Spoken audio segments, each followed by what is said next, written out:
The death of Kenneka Jenkins, although years after her death, still lingers in the minds of many individuals as people still remember when the news broke of a teenage girl who was found dead in a Chicago hotel's walk-in freezer, and her death caused uproar for the public with widespread protests in Chicago with people seeking justice for Kenneka Jenkins at the time. There was foul play in her death to many people. However, the police were investigating with the assumption that it was accidental and that her murder had not been orchestrated. But as the case unraveled and preliminary findings by the police were being made, more questions were being raised than the answers currently available for many people.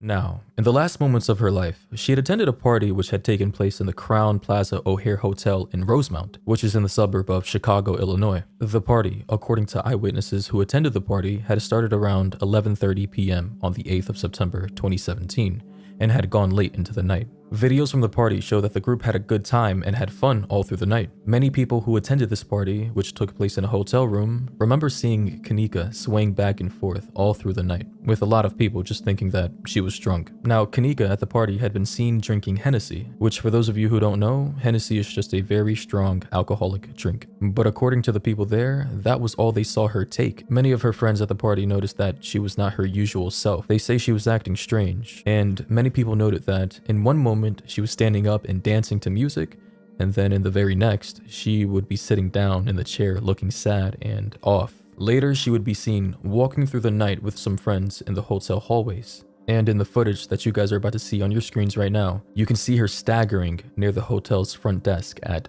3:20 a.m. in the morning. And at around 3:30, Kenneka had separated from her friends, and her whereabouts were unknown as described by one of her friends who attended the party. And they started looking for her in the hotel but could not find her. In the next hour, at around 4:30 a.m., her friends contacted her mother, Teresa Martin, who arrived at the hotel at 5:30 a.m. to help with a search for her daughter. The mother, with her friends, helped search all the guest rooms for Kenneka, which did not yield anything.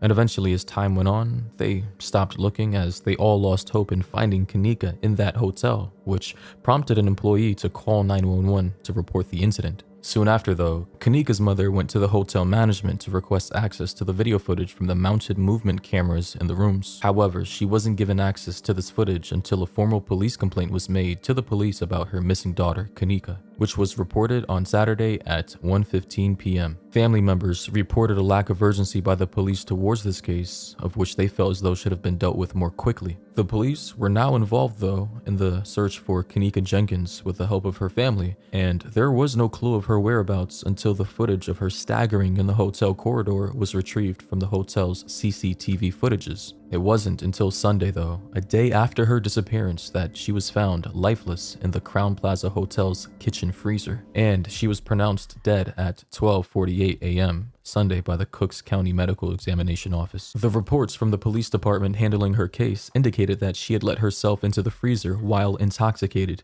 and couldn't find her way out. An autopsy was done immediately by the Cook County Medical Office, but it was still too early to determine if there was any sign of foul play in her death. But according to the Cook County medical spokesperson, it was indicated that they requested additional time to investigate the matter before coming to any final conclusions. And while attempting to solve the mystery surrounding Kenneka Jenkins' death, investigators obtained numerous videos from the previous night's engagements. And in these videos, it shows that she was having fun with her friends and enjoying the night. And those videos that had been captured of the night and posted by her friends to social media had gone viral, and now had been seen by thousands of people, now trying to spark a protest with a cry for justice to the family and the friends of Kenneka Jenkins. And with all the social media buzz surrounding her death, a lot of people were just angry, and the police weren't able to, put out the facts without being harassed or criticized for not knowing more than they already knew. In any case, the police disclosed that Kenneka's body was found inside of a walk-in freezer, inside of a walk-in cooler, which was a part of an unused kitchen that the hotel wasn't using at the moment. And for those of you who are kind of confused on that, this is basically a walk-in cooler with multiple chambers, and the lights were turned off in both of the freezer's chambers when she entered the freezer. But the main question that the defense lawyers that were defending this hotel were unable to answer was, why was the freezer open?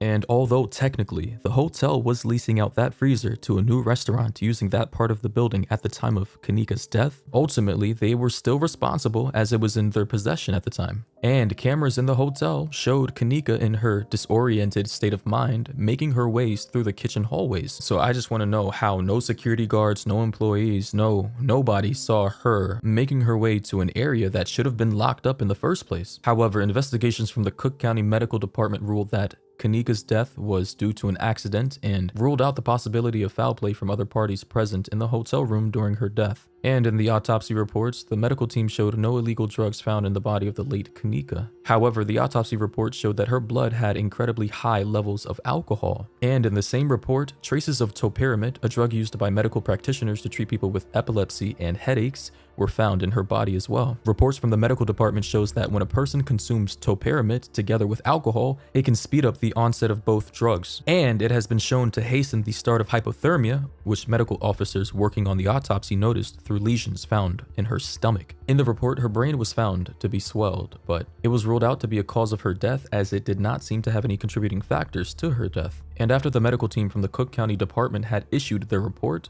the police came out and they declared that they had not ruled out any form of foul play in their investigation as they carried out investigations on all fronts to determine the real cause of her death. However, on account of the medical team, the combination of alcohol and topiramate in her body could have caused impaired memory, poor coordination, and impaired judgment, which the medical team concluded led her to exposing herself to the cold freezer, which was obviously not bearable to the human body and which inevitably led to hypothermia and her subsequent death. The release of the autopsy report was done on the same day that the family filed for a lawsuit based on negligence by the hotel. The family, in 2018, through their attorney, filed a lawsuit for $50 million against the hotel. And through their arguments, they maintained that the door to the freezer had a lock door that should have been used to lock the freezer's door to prevent the tragic death of Kenneka Jenkins. And in photos presented to the court, the Jenkins attorneys showed that there could have been way more that the hotel management could have done to ensure that